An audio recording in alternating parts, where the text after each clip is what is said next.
Assalamualaikum warahmatullahi wabarakatuh.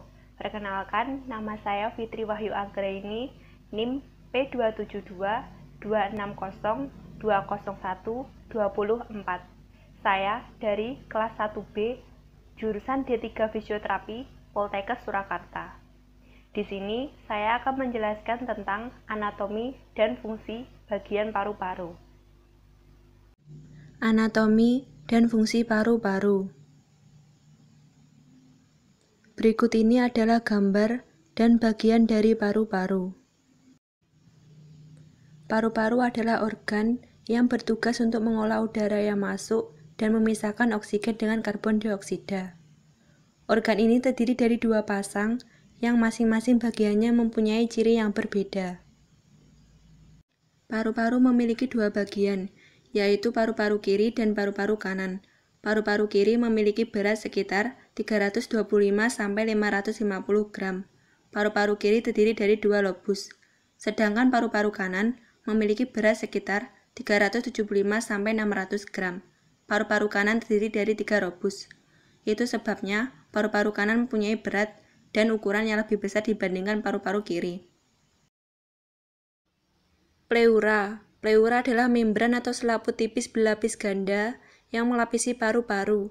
Lapisan ini mengeluarkan cairan yang disebut dengan cairan sereus. Fungsinya untuk melumasi bagian dalam rongga paru agar tidak mengiritasi paru saat mengembang dan berkontraksi saat bernafas. Pleura terdiri dari dua lapisan, yaitu 1. Pleura dalam atau visceral adalah lapisan di sebelah paru-paru. 2. Pleura luar atau parietal adalah lapisan yang melapisi dinding dada. Sementara itu, area yang terdapat di antara dua lapisan tersebut bernama rongga pleura.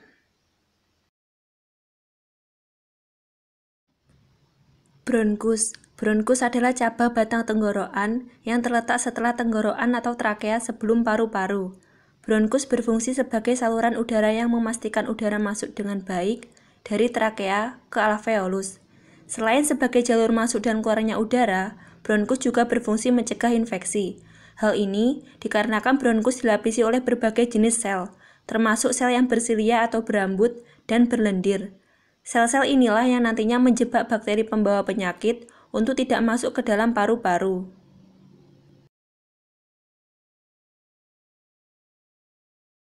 Bronkeolus. Setiap bronkus utama membelah atau bercabang menjadi bronkus yang lebih kecil. Bronkus yang lebih kecil ini akhirnya membelah menjadi tabung yang lebih kecil lagi yang disebut bronkeolus. Bronkeolus adalah cabang terkecil dari bronkus yang tidak memiliki kelenjar atau tulang rawan. Bronkeolus berfungsi menyalurkan udara dari bronkus ke alveoli. Selain itu, bronkeolus juga berfungsi untuk mengontrol jumlah udara yang masuk dan keluar saat proses bernafas berlangsung.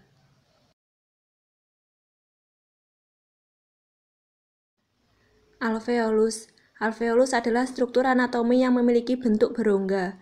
Letak alveolus ini berada pada gian parenkim paru-paru yang merupakan ujung dari saluran pernafasan, di mana kedua sisinya merupakan tempat pertukaran udara dengan darah. Alveolus merupakan gelembung-gelembung yang berisi udara dalam paru-paru dengan jumlah sekitar 300 juta buah. Bentuk jamak alveolus adalah alveoli. Fungsi dari alveolus: 1. Sebagai tempat pertukaran gas. 2. Sebagai tempat menyimpan udara sementara di dalam tubuh. Yang terakhir, alveoli. Alveoli merupakan kelompok terkecil yang disebut kantong alveolus di ujung bronkeolus. Setiap alveoli adalah rongga berbentuk cekung yang dikelilingi oleh banyak kapiler kecil. Fungsi dari alveoli adalah sebagai tempat pertukaran oksigen dan karbon dioksida. Sekian penjelasan dari saya. Wassalamualaikum warahmatullahi wabarakatuh.